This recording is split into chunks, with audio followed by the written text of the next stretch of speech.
Welcome, guys. About to start here in a few. About to get going here. You know.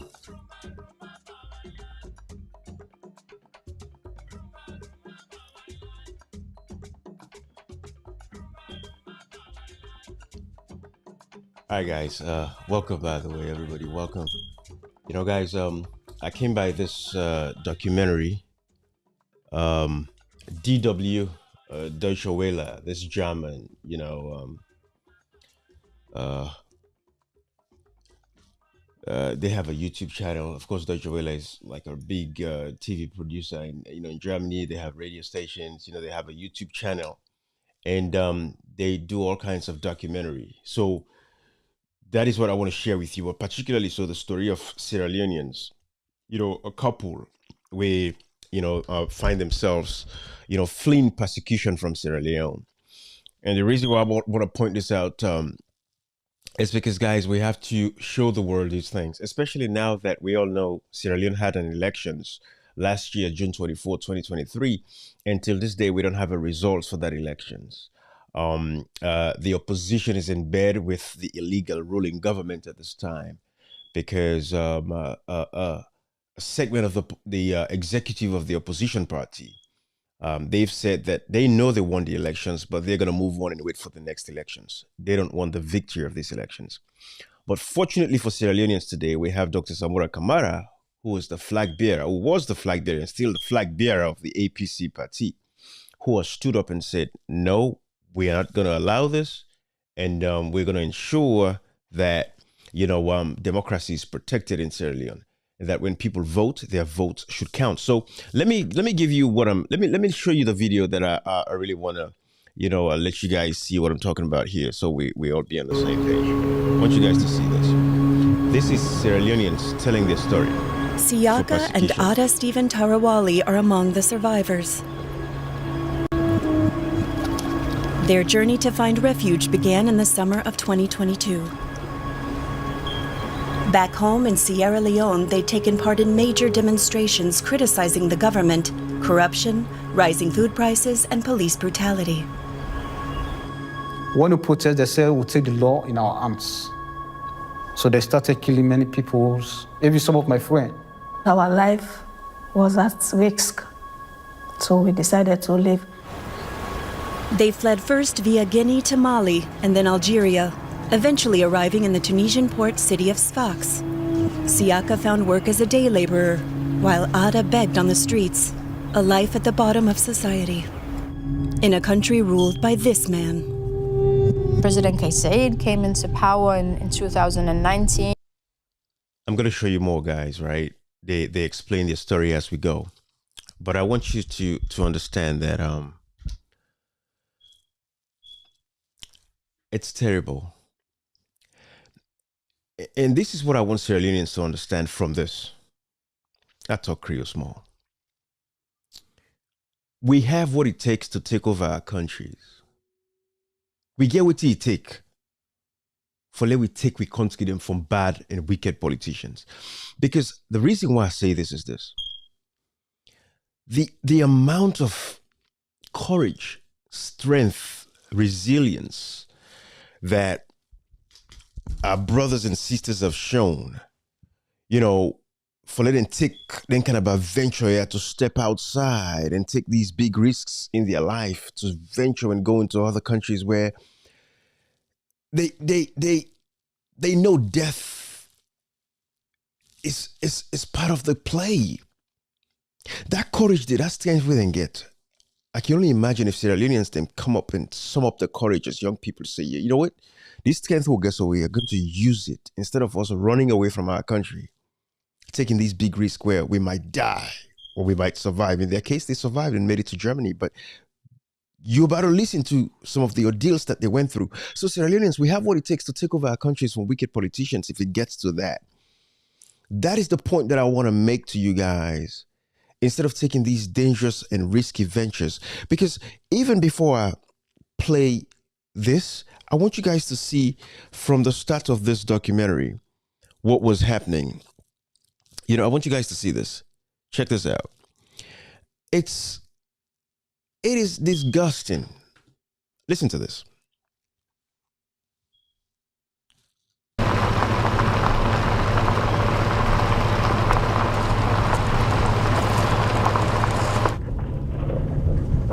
want you guys to see and feel the experiences. My name is Ali Wali from the 19th Border Guards Brigade. Right now we're driving towards Dar al Kus, one of the areas where we've been finding the most migrants. We accompany the Libyan border guard as he and his team look for people who have been abandoned in the desert without any food or water.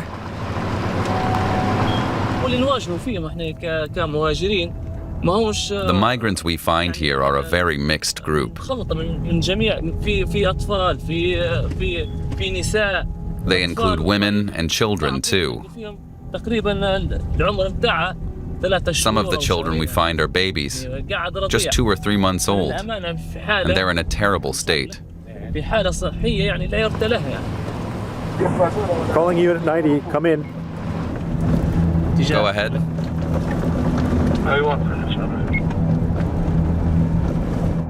These human tragedies are taking place far away from European capitals, in a region that is like a blind spot for the wider world, a place no civilian or reporter would normally go.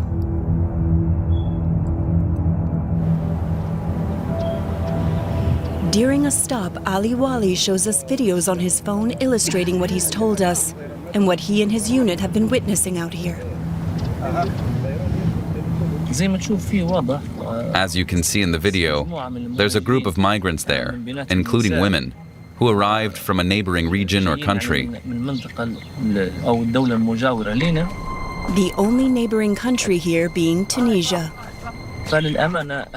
We rescued them after they had been walking for 2.5 to 3 days, with no water, no food. They were disoriented, and in desert temperatures, as you can see, they needed water. They had spent 2 or 3 days without water. Giving them a lot to drink could have made them collapse. As you can see here, we're only giving them water little by little.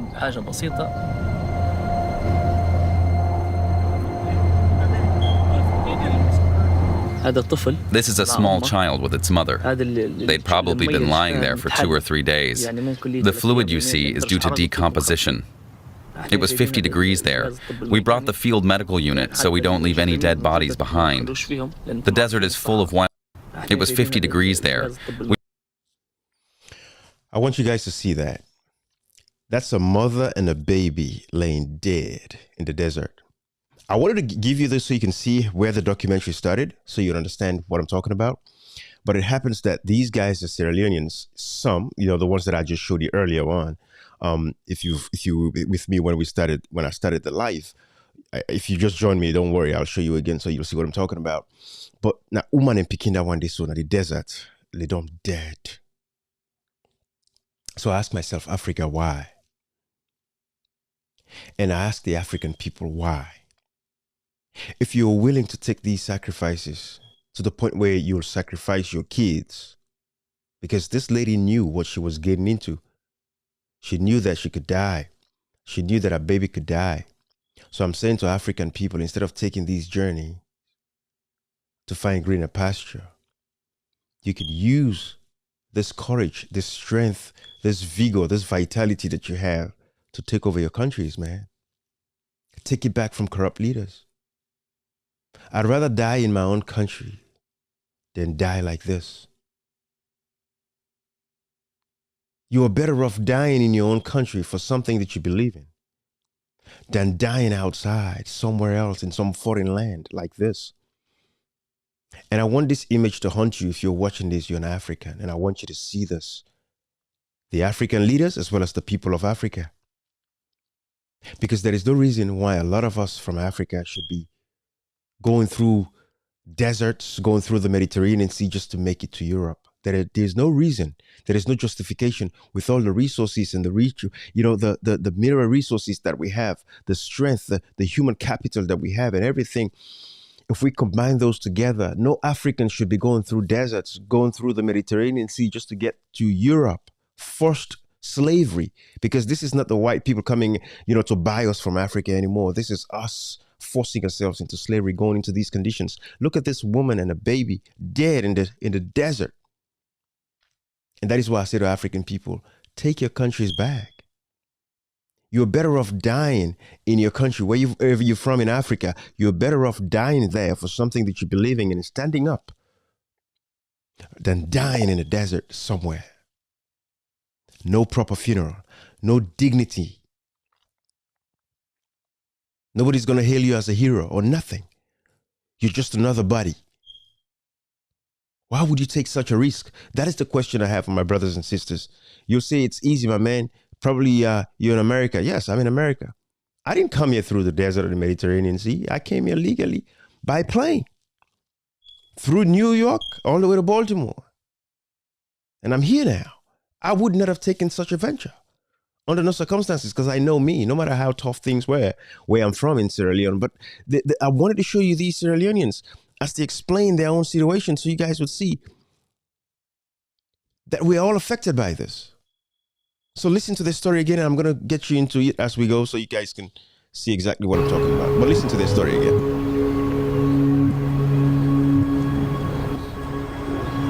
Siaka and Ada Stephen Tarawali are among the survivors.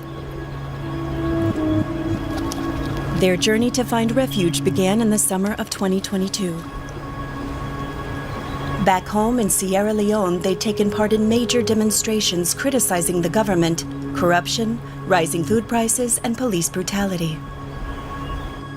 When we protest, they say we'll take the law in our hands.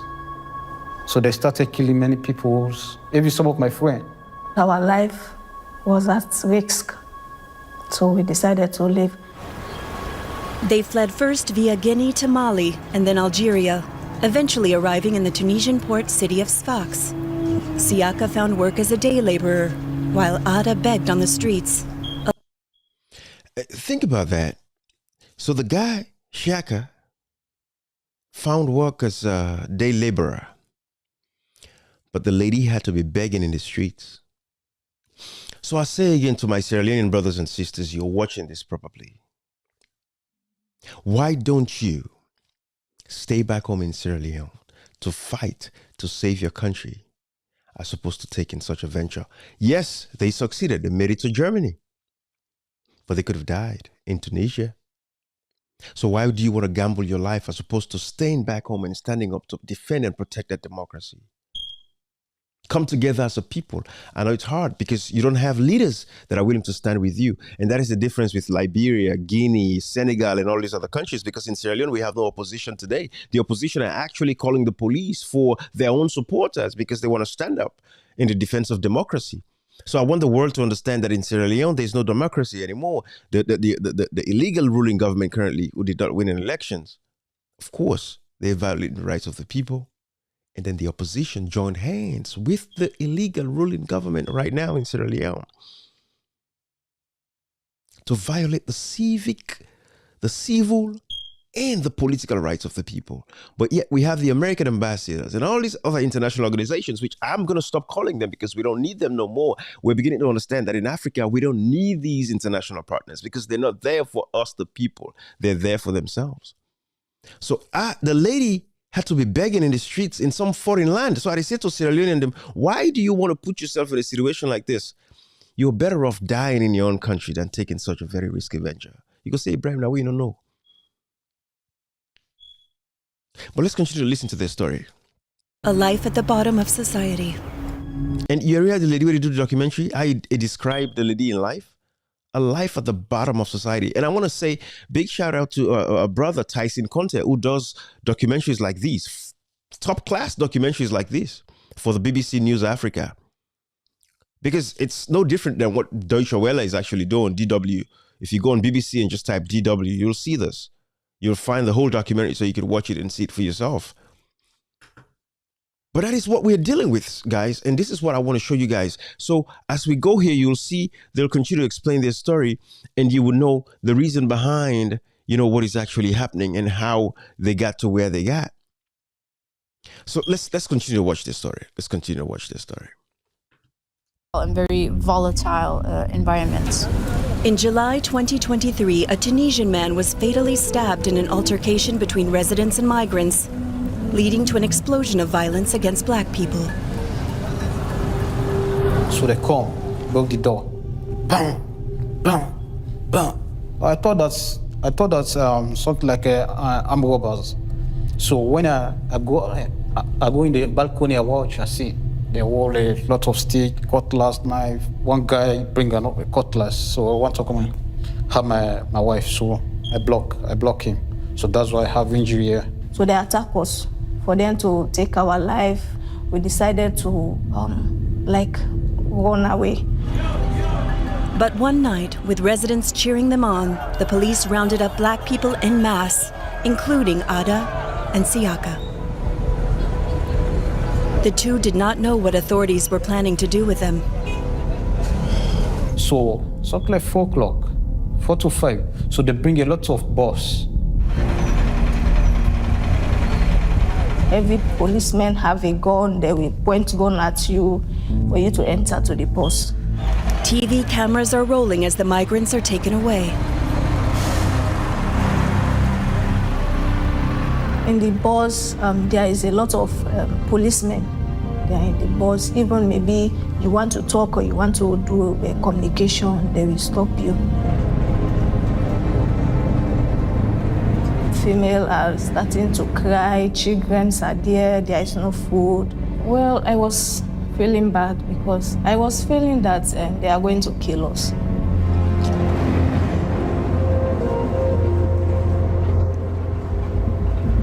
Shortly before that night, the EU's top executive had arrived in the Tunisian. You know, guys, this is the life of our people. So I bring this back for you that know me. I bring this back to politics. Politics is the beginning and the end of our problems in Africa. Bad politicians as it is. Because these guys come to power through democracy, but once they get in power, they totally forget that democracy is all about the power of the people, for the people and by the people. And that is the problem we've seen across Africa today, and that is why we have what we have. So they get into power instead of improving the lives of people so that our people can participate freely in our democracies. A lot of these guys, they've lived overseas as well. They've lived in Germany, America, United Kingdom, in Europe. So they know exactly what it is like to have a nation that flourishes on democratic principles. But once they get into power, that's the end of that. And that is what happened in Sierra Leone.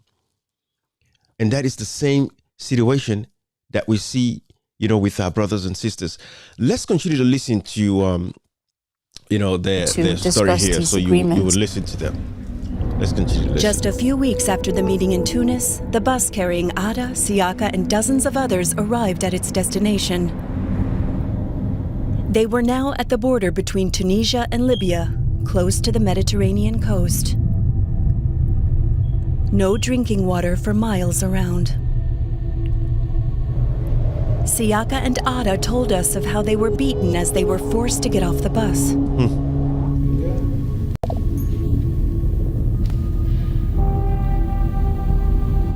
They will beat this one for you not to walk again, because sometimes you'll find another way to enter Tunisia. So that's why they flog you. They even flog me. Me as a woman. Those people, they are not there. They don't have humanity. Yes, Ada, they don't have humanity because your leaders don't have humanity as well. So they're all the same. The reason why you fled Sierra Leone was because your politicians failed you. You protested, they chased you. They killed your friends. They killed your family members. Your leaders sold you. And I want Sierra Leoneans to pay attention to this. And I know Ada aware of this kind of a thing, yeah.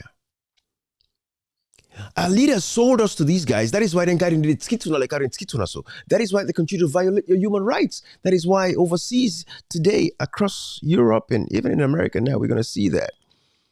It's all about nationalism. These people want their countries back because they feel like we're taking over their countries, and they have a right to think that way because we're not doing enough to protect our own countries where we're from. Stand up for our democratic principles and all of that stuff.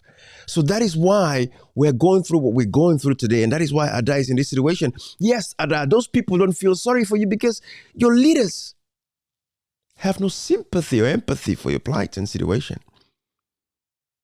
Let's listen to this. Terrier feeling for someone. So they even beat me mercilessly. And by then I was pregnant, 2 months pregnant. The Guard National treats us like that way. The Tunisian National Guard gets some of its support from German taxpayers. It uses...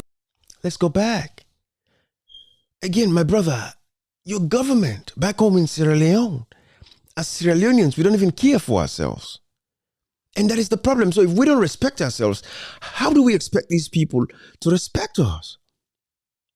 This is the problem. And that is why, again, I say we have to create an awareness across in Sierra Leone for we brother and sister that we not decide for, take these dangerous journeys. And for the people that are actually doing the human trafficking as well, because they're capitalizing on these, unstable situations in Africa, collecting money from our brothers and sisters, telling them that they'll bring them overseas. That is a problem in itself as well, because that's human trafficking and it's a crime. And that's something we're trying to fight as much as we could to prosecute the people in Sierra Leone or Sierra Leoneans that are actually engaged in human trafficking, that are putting their brothers and sisters in harm's way. Because it's one thing to take a journey by yourself, but when you're being influenced by somebody else to tell you that, give me money, I'm going to bring you overseas. That's human trafficking. That's endangerment to life. And that is not helping you, not to help Andy. So we have to understand these things, Sierra Leoneans. But this is the problem that our brothers and sisters are going through.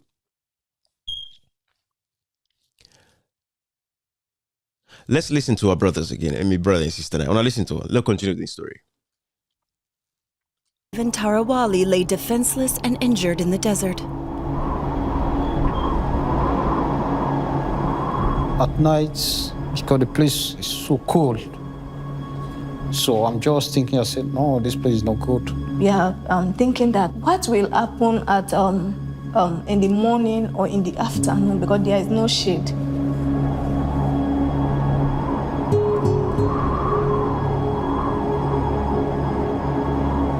I was not having any hope. I said, maybe I will die here, because through that time my situation is not okay, because I'm pregnant. I just started the bleeding of my pregnant, so there is no medication or no medicine.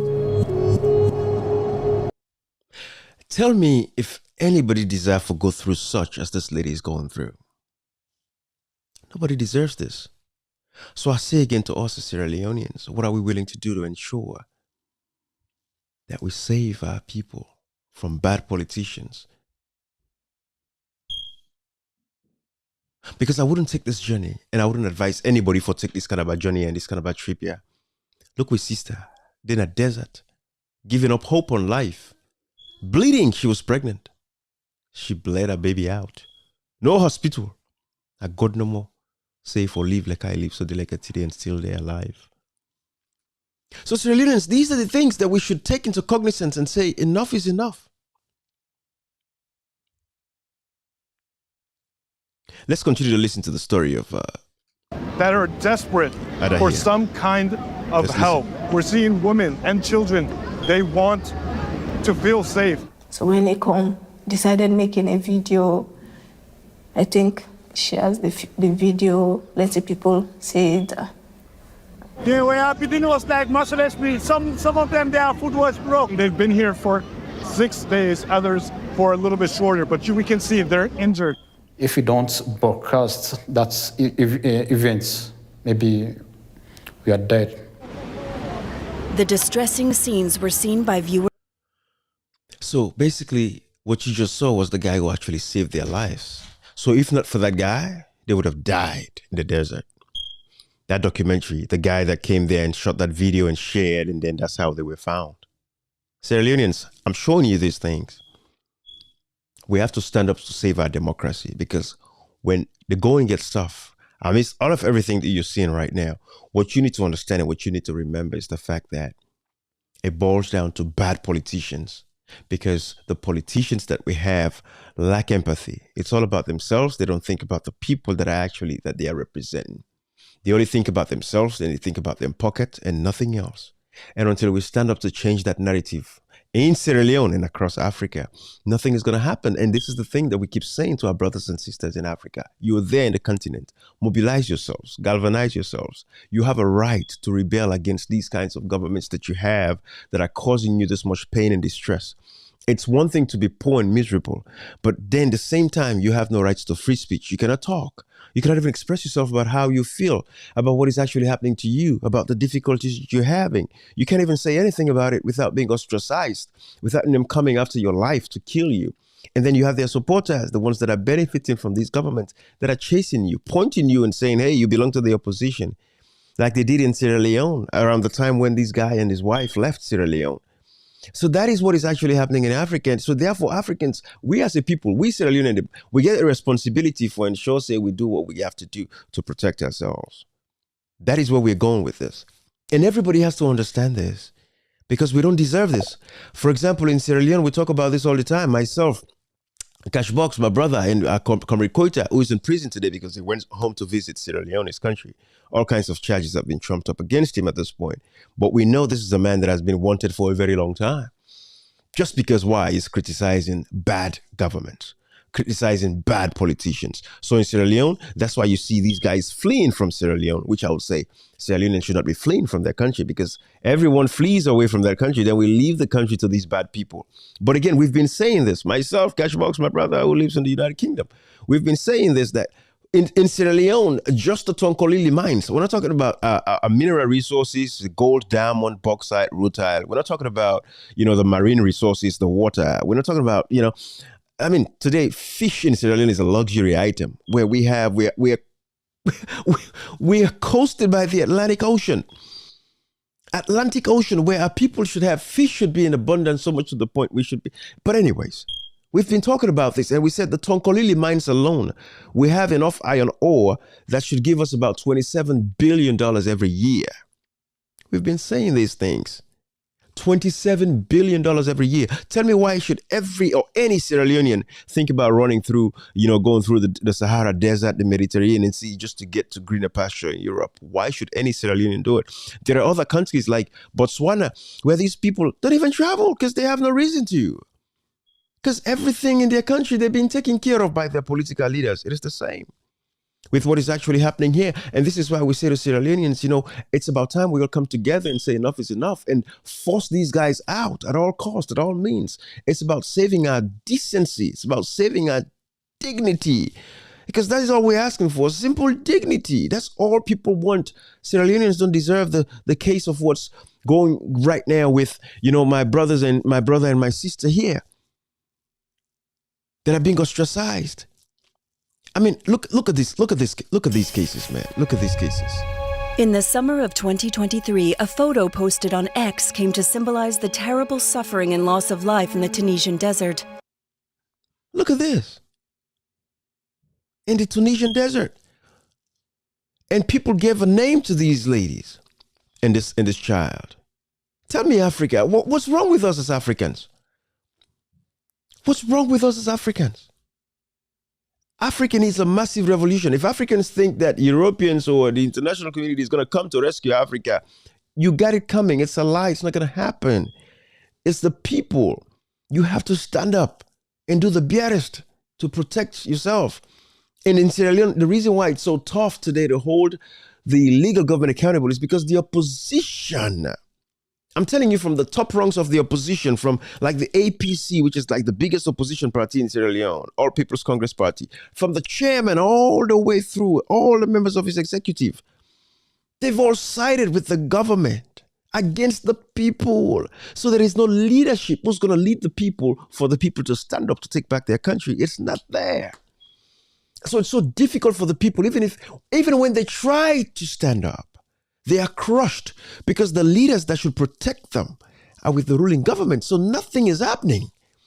So even when the people try to show up, bring their head out of water to survive and stand back and fight back against oppression, to fight back against bad democracy, against dictators, against totalitarian and authoritarians that we have in Sierra Leone today governing that country illegally. The people don't have a chance because the opposition that should actually stand by the people to protect the people, they're not there. to protect the people. So there is lack of leadership. Civil society organizations, same thing. Look at how people dying in these deserts, man. It featured 2 faceless human bodies, but David Yambio and his team were determined to give them names. Fatih and her little daughter Marie. Fatih and her daughter Marie. Fatih. She decided to say no.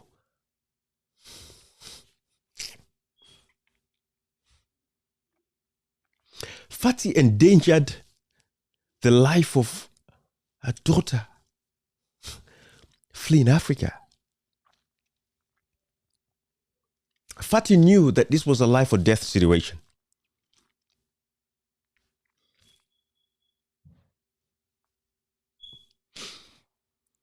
But this is what we're going through, man. And this has to end. Our people, Africa, we have to rise up and say enough is enough of this nonsense. Sierra Leone, Guinea, Liberia. At least when you compare Sierra Leone to like Guinea, Liberia, you will say Liberians, Guineans, they're better off. In terms of, these are people that when they're ready to stand up, they stand up. At least in Liberia, we saw how they had a peaceful transfer of power from former President Oponguea to the new president that they have. Peaceful transfer of power, they allow democracy to prevail. So in a country like that, there is hope for the people. But in Sierra Leone, we had an elections and the results were stolen and nobody has a result. Guys, I'm not making this up. If you're watching me from any part of the world, you've seen this video. I'm not making it up. In Sierra Leone, June 24, 2023, we had an elections. Till this day, the results are not available to show. But everybody knows because the opposition kept, the leader who was the leader and flag bearer of the APC, Dr. Sabura Kamara, kept the RRF forms, the results reconciliation forms, which shows tabulations from polling stations all the way through. It showed 71% of the RRF forms showed that he had 57.15% of the votes. But till this day, he has not been reinstated and restored as the president of Sierra Leone. Because a segment of the opposition, he's the only one who stands out to say, no, I'm not going to allow this. We won the elections and we're going to fight for this. But the rest of his opposition, the team, the executive of the political party said, no, they don't want the victory. They want to move on. It has never happened anywhere in the world. It's only in Sierra Leone. I want you to go look this up. I'm not making it up. Where the opposition won in elections and they said, no, we don't want the victory. We're going to move on. We're waiting for the next elections. Let's plan for the next elections. Let's register for the next elections. It has never happened in Sierra Leone. Look at this lady and her daughter. They died in the desert. A little girl who died with her mother because of starvation, because of thirst in the desert, because they were left under a more than 45 degrees Celsius of heat in the scorching sun. So this is a clear evidence that these people did not just die. They were killed. They were murdered. And this is the thing. Oh, man, it's terrible. Because, again, like Fatih, she knew that she might not come back. They knew that they might not come back.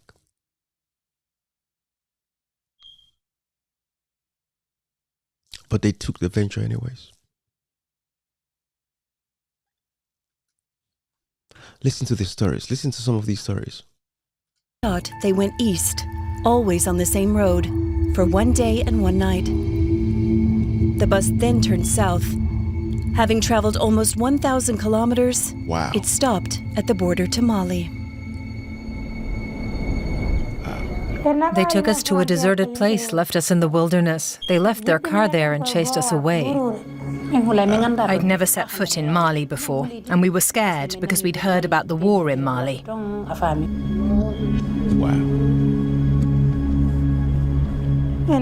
We walked for 4 days. We walked so far that I got sick. My feet were swollen. Then Bella said that we needed to find some shade to rest. We did that and continued our journey. Guys, this is terrible, man. This is terrible. But I really wanted to share this with you share the story of our own sister and her brother. Listen to some of these testimonies that these guys give. There were a lot of other refugees detained there too. Around 200 Somalis, but also Syrians, Yemenis and Palestinians. Every evening, they dumped 35 or 40 people at the border. When was that? 3 a.m. Could you see anything? Normally, when they bring you to the border, everyone gets lined up, and they beat us. They took everything, our passports, phones and money. Even the refugee ID cards we had. They came at night and left us at the border, in the desert. They beat us up and forced us to walk, and said they'd shoot us if we came back. Wow. We don't even have shoes. They took those away from us. Wow.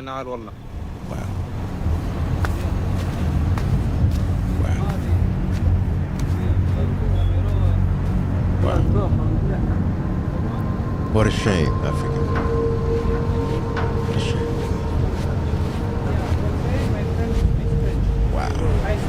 It was in the morning, around 7 a.m. when I was going to work. A car pulled up and people forced me inside. That day I was taken to a desert in a place I didn't know. Every day, starting in the morning, we were beaten, and the same thing again in the evening. Everyone here has injuries from handcuffs. There are pregnant women and kids in that camp. We don't know how they're being treated. There were 90 of us to begin with. Guys, how sad, how pathetic, how ridiculous. What a shame.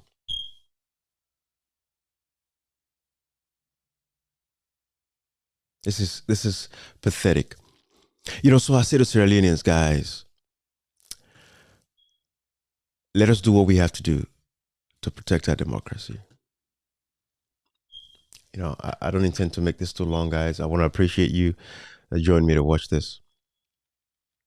But Africans, Sierra Leoneans, my brother and sister there, Lord, let for take them bad journey there. Lord, stay Sierra Leone and fight to protect and preserve our democracy. Sierra Leone has a lot to give us, a lot to offer. We just have to take it back. Just like every other African country. Africans deserve better. Nobody's going to come fight for us. We have to fight for ourselves. All right, guys. Bye-bye.